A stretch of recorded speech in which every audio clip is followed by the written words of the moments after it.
Robo coming down here for Baby Knight now. So, potentially Colossus heavy. And a third base pretty early here from him.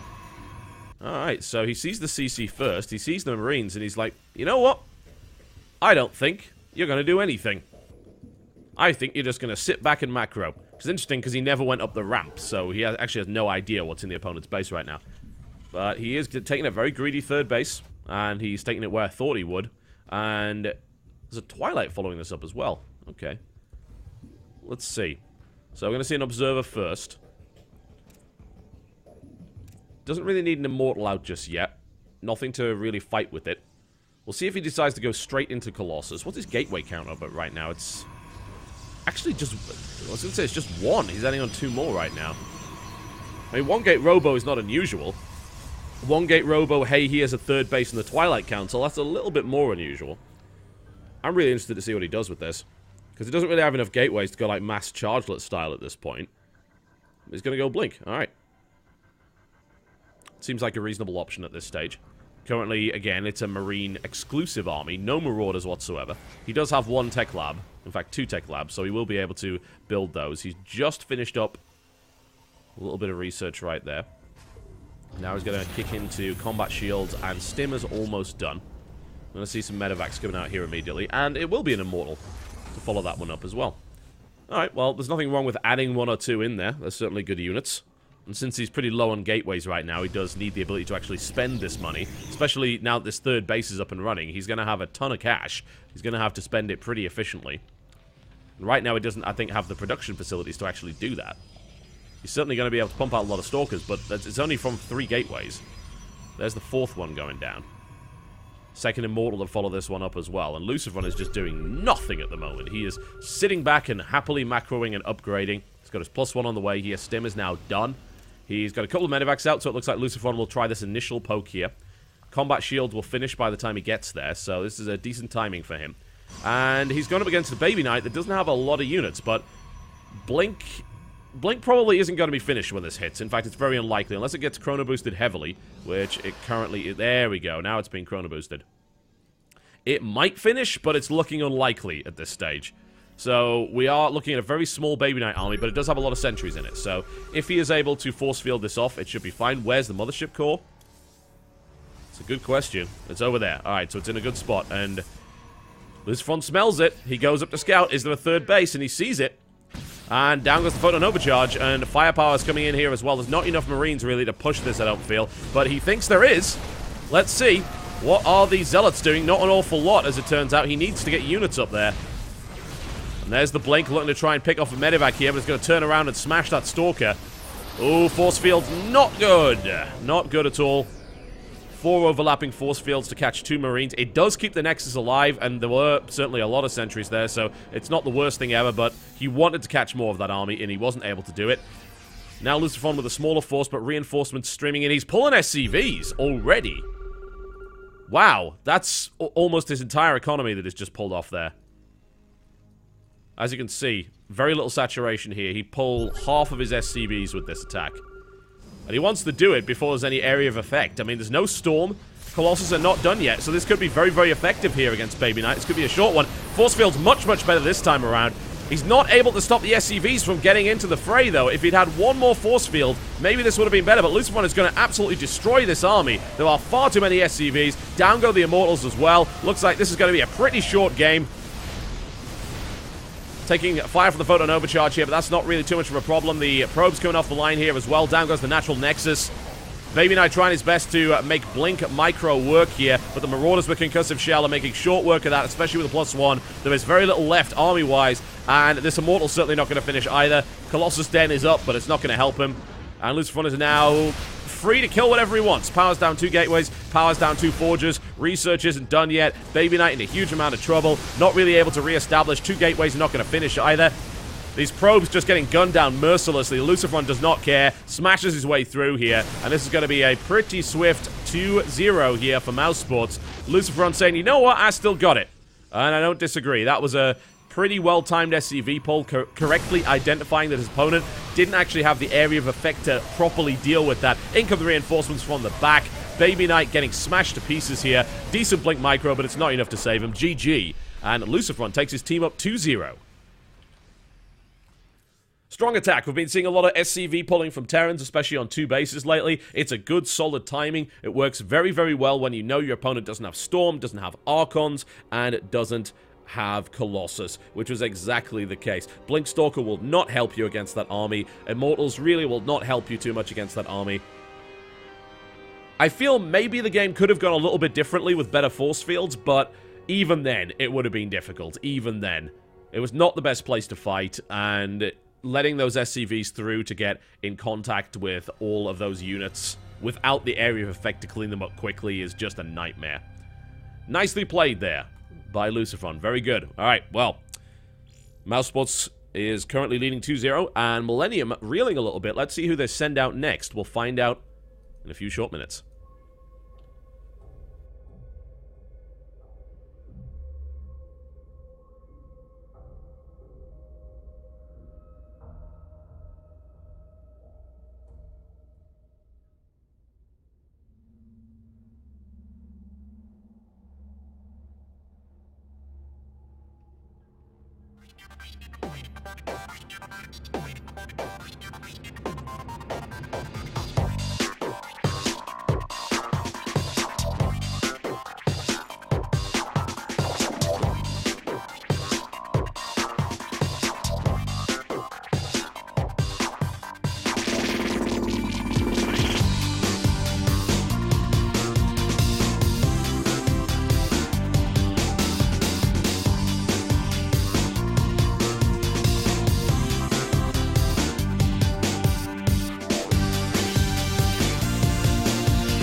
Alright, ladies and gentlemen, welcome back to the Acer Team Story Cup, and as I think many of you expected, it is actually going to be 4GG coming out here for Millenium.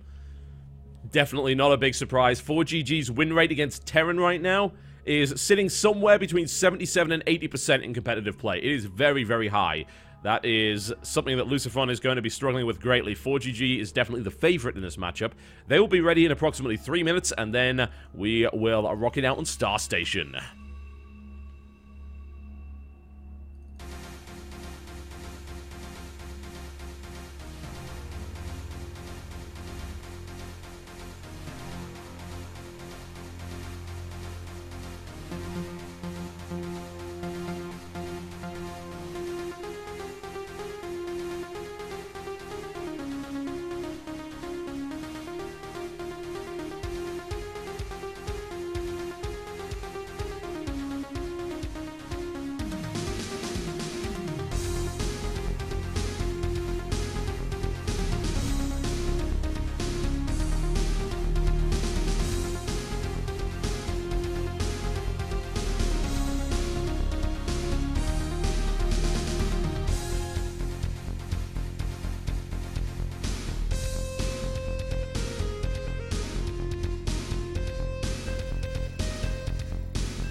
Alright, here we go, folks. We are about ready to kick it off.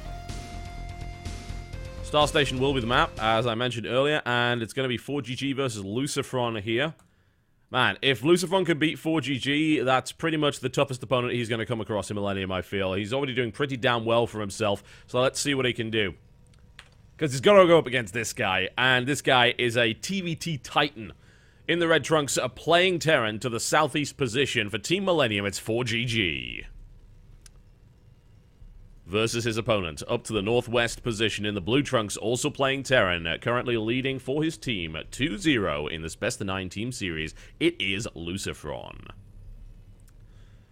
Oh me, oh my, 4GG is so good at TVT. That I can tell you for free.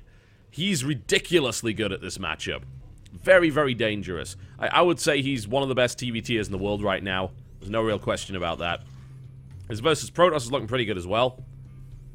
Frankly, the only problem that he really has right now, especially in WCS, where his win rate is fairly shockingly low, I believe it was below 30%, is his versus Zerg. He is not good against Zerg whatsoever. So, what I would say is if Lucifron loses this, the first thing that Mousesports is probably going to do is throw Vortex right at 4GG. And that's probably the best idea they have. And I think that would work. Get 4GG out of the picture. Of course, a revive could happen towards the end for the ace match, so we could see 4GG out again for the ace match. That's a possibility. Right now, identical builds from both players. So we might just see a Reaper opening from both of them. We didn't see gas before racks for either of these fellows, so Reaper's fairly... it's pretty common. Seems like it would be a sensible way of doing things. Both these guys spawning to the opposite sides here. Star Station, I believe, now is just cross positions. One of the older maps in the map pool, but still used in Team Series from time to time. I believe it's mostly fallen out of favor in the rotations for most 1v1 competitive tournaments. Alright, what are you doing, Lucifron? Having a look-see, scouting for any kind of cheeky proxy racks or anything like that. She will not find. Reaper's coming out for both sides.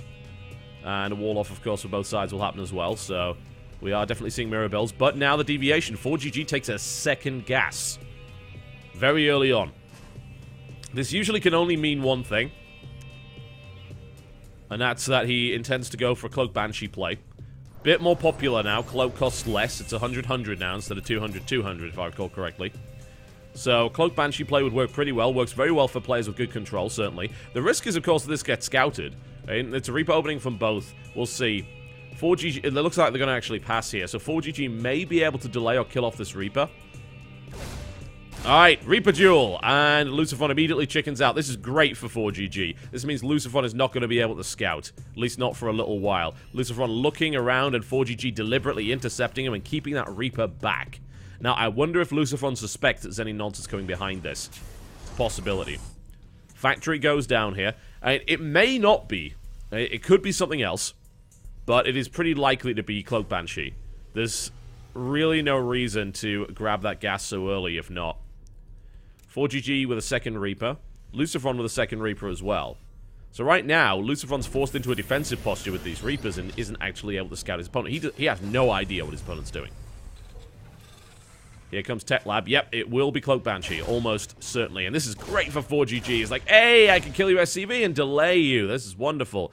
And Lucifron manages to get away with it, but he is able to slow that down. Marine with a pretty bad engagement there, gets sniped off quite quickly. However, Reaper on Reaper action right now, and 4GG knows that he will not be able to win that one. Loses one Reaper, and Lucifron finally gets the upper hand. But frankly, that's been going on for long enough. Lucifron, you greedy, greedy man, you. He is going for triple CC against Cloaked Banshee. It might even not be Cloak, but it's very likely to be. There's no reason to gather this much gas without it. Triple CC versus Cloaked Banshee sounds like a potential disaster. That could go really badly for Lucifron. Hellions coming out, not going to help him whatsoever here. Let's see. Lucifron, does he smell it? Will he be able to... I mean, there's already a Banshee on the way here. Can he get a Raven out? Does he even need one? With double scan into triple scan, he might not. He'll need at least one Viking, certainly, to get rid of it. He has no engineering bay, so he's not going to be using missile turrets at all. 4GG gets a couple more Reapers out and says, hey, yeah, I can be annoying here against this Reaper Hellion force. I can hold you back here. And he's done a phenomenal job of it so far. Banshee on the way. Starport about to finish here for Lucifron. What is his first build going to be? Lucifron sitting on a decent amount of gas. He may go Raven. I wonder if he smells this. He's building a Viking. Okay, that's going to help him. Does he follow it up with a Raven, I wonder? Well, this is going to go unscouted. At least until it hits. 4GG actually gets in with 3 Reapers, which is going to be pretty bad. I mean, that's going to take out a decent number of SCVs already. That forces a pull away from the minimal line there. That was a nice move here by 4GG. He is going to lose at least 1 Reaper. 2 Reapers actually going to lose all of them, which apparently he's fine with, and I don't really blame him because... Oh, scan goes down. It sees the Cloak Banshee. All right, he knows what's coming. But Hellions can't shoot up, so this is not going to help him too much. In comes the Banshee. Cloak's about to finish. That's going to be a lot of dead units pretty quickly. Vikings out. There's the Cloak. All right. Scan available? Yes, there is, but he's got to be careful with that. Banshees move pretty quickly. They can get out of scan range. There is another scan available here in the main as well. 1 Viking coming out. Raven being trained up as well. There's the scan. 4GG quickly gets out of it. Goes back to the natural. Nice little dodge there. This Banshee already doing a decent amount of damage. It's kind of paying for itself. Not too shabby. Alright. He's getting a lot of kills here, I gotta say. I mean, he's up to 11 workers killed, 12 workers killed. 4GG doesn't even care. He's gonna try and take down 1 more. 13 workers killed total. There's another Banshee on the field as well. Raven has been built as well. Lucifron now sitting there. Now, what I will say is that Lucifron, of course, is... Oh, he's... I don't know. I mean, he's not heading economy anymore because that second Banshee just cleaned out the natural as well. Out comes the Raven now, so he can't really do much more. He's gonna have to move away here, but... This triple CC is going to have to work double time to actually catch up. The question is now, can 4GG do much with this? He's done a good amount of damage, but he's now sitting on Marine Tank. He's got a couple of Banshees coming out here as well. Nice pick-off. Still 2 Banshees available here. So 4GG is going to be able to harass any force in the middle of the map here. Lucifron moving his Raven in, but that, of course, slows the overall army down. So you've got to keep up with that Raven, otherwise you have no detection. 4GG now rolling out as well. No stim, no combat shield yet, though. Completely unupgraded. Versus those Hellions, but a couple of tanks will work pretty well here. I say 4GG still in a fantastic spot. Lucifron has not been able to actually leverage that economic advantage he would have got from getting that early CC. He took a lot of damage from it. He took a lot of damage from Reaper harass as well.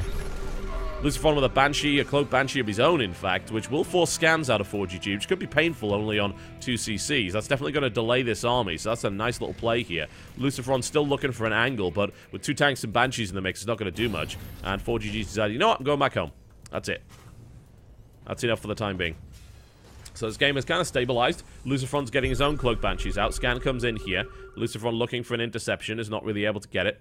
But he certainly can poke into this base. There is no defense right now outside of this missile turret, so he can poke away at supply depots and things like that. And get a little bit of scouting information, poke away at the engineering bay. That would be pretty annoying. Comes in and immediately is going to see that missile turret, but it's okay. He manages to get an SCV for it, and he's going to get 2, maybe even 1 more, but Marine's now moving in. 4GG still without the stim is going to have a little bit of difficulty catching this. Decent amount of damage, and ooh, Luciferon, nice moves so far, but takes a big hit there. There's the cloak, but there's barely any energy, so that's not going to help him too much. Now he's uncloaked, and Luciferon can get out of here, but ooh, he's playing with fire right now. Very dicey. 4GG looking to defend this engineering bay, make sure that that doesn't get picked off.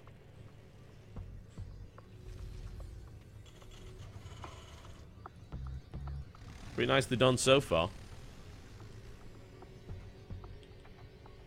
What's the economic situation right now? Well, Luciferon is still actually behind in workers. Of course, he has access to more mules. He has now put this third base down as well. There's a lot of energy there, so he's going to mule that base up. So he'll be playing catch-up pretty quickly. Armory coming down here for 4GG. Second engineering bay as well, so he will still continue to play bio, but he's going to play double upgrade style. Ooh, this could be a free tank, but in come the repairs to make sure that doesn't happen. Luciferon not able to pick that off. He's going to get a good couple of Marines, though. There is some scan energy, but you don't want to scan in this position because it's too easy for the Banshee to escape. Banshee comes in again and does yet more damage here. A lot of the SCVs have actually been pulled off the lines. A lot of wasted mining time here. So Luciferon is playing really well right now. He is, however, flooding a lot of minerals, and he doesn't have the facilities to actually spend it right now. In comes more Banshee harass. Oh, man. This is going to get pretty bad for the supply block. There's a lot of unfinished supply depots there. 4GG could have picked this one off, actually. It was on 1 HP, but he's not prioritizing that. He's going to try and get out with these Cloak Banshees right now. We do have the third base now mining. That would have been a great harassment point, actually, but it doesn't look like... Did he spot it? No, he didn't, so he doesn't know that that's there yet. It's currently undefended from air attacks. 4GG with his own third base here as well. Currently, workers killed. 4GG has done a significantly better job, and as a result does have the larger army. Engagement coming in the center right here. Marines kind of blocked off in an awkward spot, but it doesn't really matter. There are Banshees in the air and tanks, so those Hellions get quickly killed off. Banshee comes along to stop these barracks from coming up very effectively. No missile turrets, which is not going to help Luciferon too much, but there's the scan and down it goes. 4GG now with a significant army pushing in. He has the means to break this. He really does. Luciferon's army is not that big, especially with Banshees trying to pick off the tanks. He takes down one. Banshees will now die, but he took a tank, which is absolutely fine. Now with his superior Marine count, good upgrades on these guys as well. He's now able to smash his way through, and that third base is compromised and is most likely going to die. Oh, it's an SCV massacre right here with those Stim Marines, and the Orbital Command dies as well. Fantastic move here by 4GG. Luciferon in a world of trouble right now. Down goes the reactor, and it's Medivacs versus no Medivacs. There's the GG, and 4GG puts it on the board very, very easily. Made that look pretty simple there. Took a little bit of harassment early on, but frankly, 4GG was in control for at least 90% of that game. Very nicely played. All right, Millenium puts one on the board right now. The question is, who does Mousesports send out? Couple of options. I think, honestly, I would send Luciferon at this point. Admittedly, it does mean you're sending out one of your big dogs pretty early on, which might be something they don't want to do. The question is, who else would they really send at this stage? I wouldn't put another Terran up against 4GG. That's suicidal, so I certainly wouldn't send out Hero Marine. You could send out Hope, maybe, and keep Vortex for later. Of course, Mana and Hazuobs are both very solid, but we are talking about 4GG here, who is pretty good against Protoss, so... Yeah, I mean, I expect a Zerg player. We'll see what we get. We'll find out in the next couple of minutes, folks. You are watching ATC. Season 2 is brought to you by Acer and Take TV. We'll be right back.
Alright, next match coming in, folks. Vortex versus 4GG.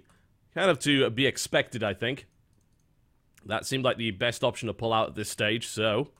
It's going to be a Newkirk Precinct. We could very well see a long match here. And here we go. Ladies and gentlemen, it's my pleasure to bring you Mr. 4GG in the blue trunks playing Terran to the southwest of this particular map. Playing for Team Millenium and has currently put one on the board, taking out Lucifron. Versus his opponent to the southeast position in the red trunks, playing Zerg. It is Vortex. Looking to avenge his brother and Team Mousesports right here. Vortex was most likely the best... Oh, looks like we're rehosting. Okay. Unfortunate. Are we rehosting? I guess we are. Oh, we're missing a caster. Okay. Alright, we're rehosting, folks. Game 4. Trying to, anyway. There we go. Alright, so we were missing a caster, unfortunately. So we'll do that one again momentarily. Shouldn't take too long, hopefully. Sorry, Emil. We forgot you. We're horrible like that.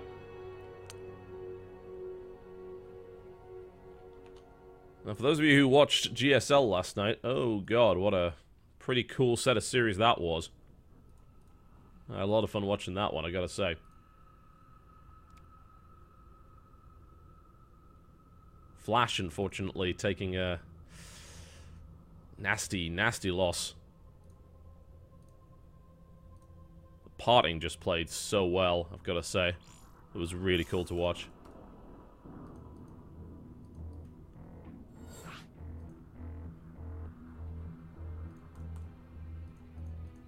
Alright, we are back in again. They've changed their bloody colours around, haven't they? Oh, I hate it when they do this. Let's see if they change it before they start.